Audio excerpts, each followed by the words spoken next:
After we have arrived at what kind of balance equations we have, we now have terms such as dx1 dt, where x1 denotes some kind of state variable that we have arrived at, such as temperature. And these functions will be in terms of other state variables such as themselves, plus another state variable.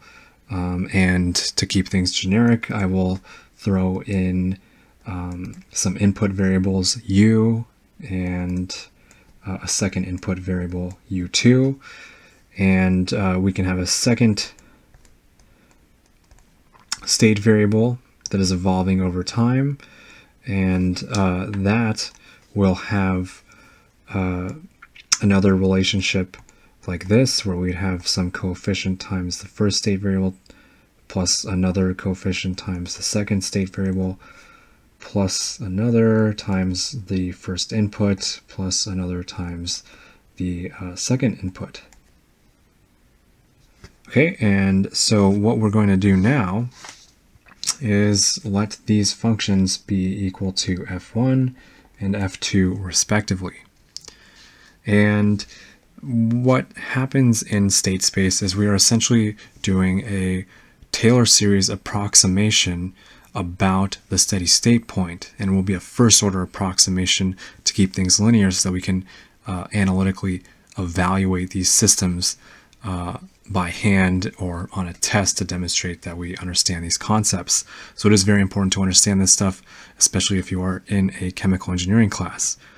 And what state space, so to begin with, in this model, we have a state vector called x, and when we have a bar on top, that denotes that it is a deviation from the steady state value. So x bar, so x1 bar, for example, will be equivalent to x1 evaluated at some time t minus x1 at steady state. So how far away we are from steady state is our deviation variable. And so in these state space models, we will be working primarily with the deviation form of our inputs and outputs and state variables. And the next thing to note in state space is how can we actually begin to put all these equations and coefficients into matrices that we can actually have programs like MATLAB solve for us. And the way we do that is like this. So we're going to define an equation called x bar dot.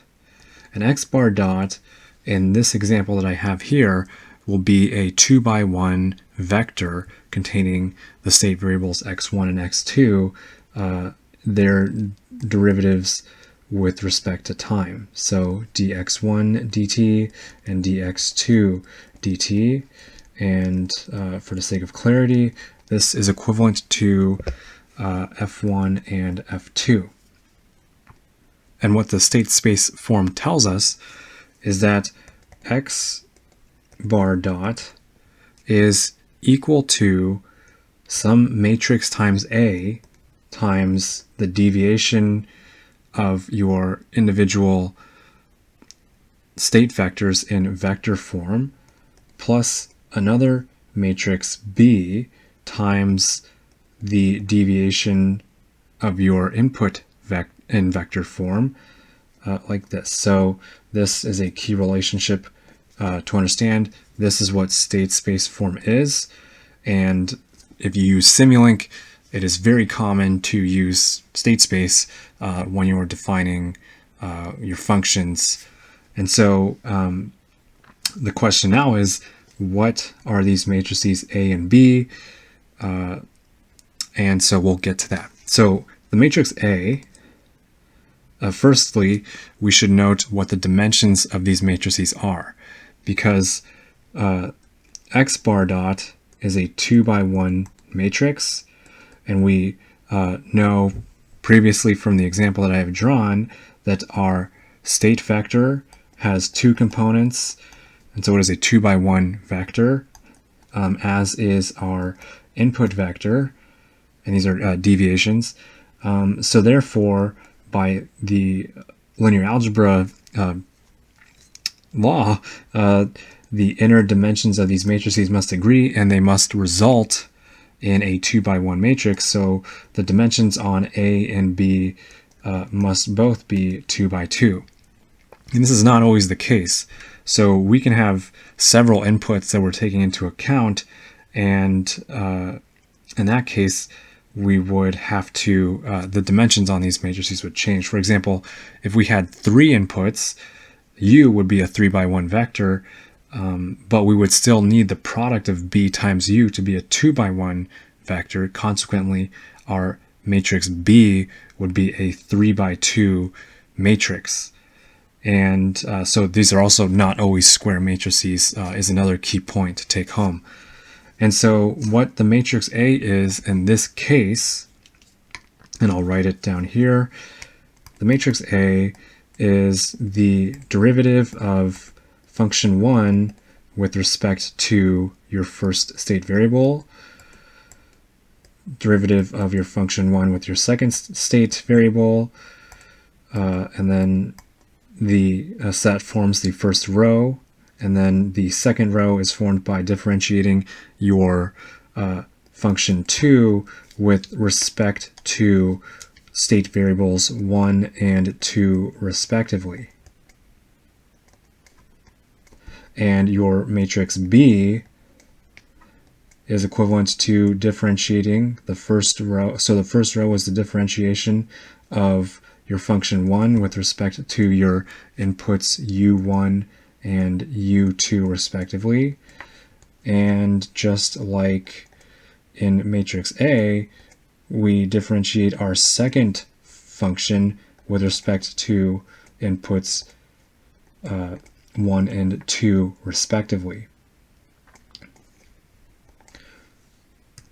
And to be explicit in what the definition of x bar dot is, recalling the definition of what it means to be a deviation variable, we will note that x bar dot is equivalent to d by dt of x1 bar and d by dt of x2 bar.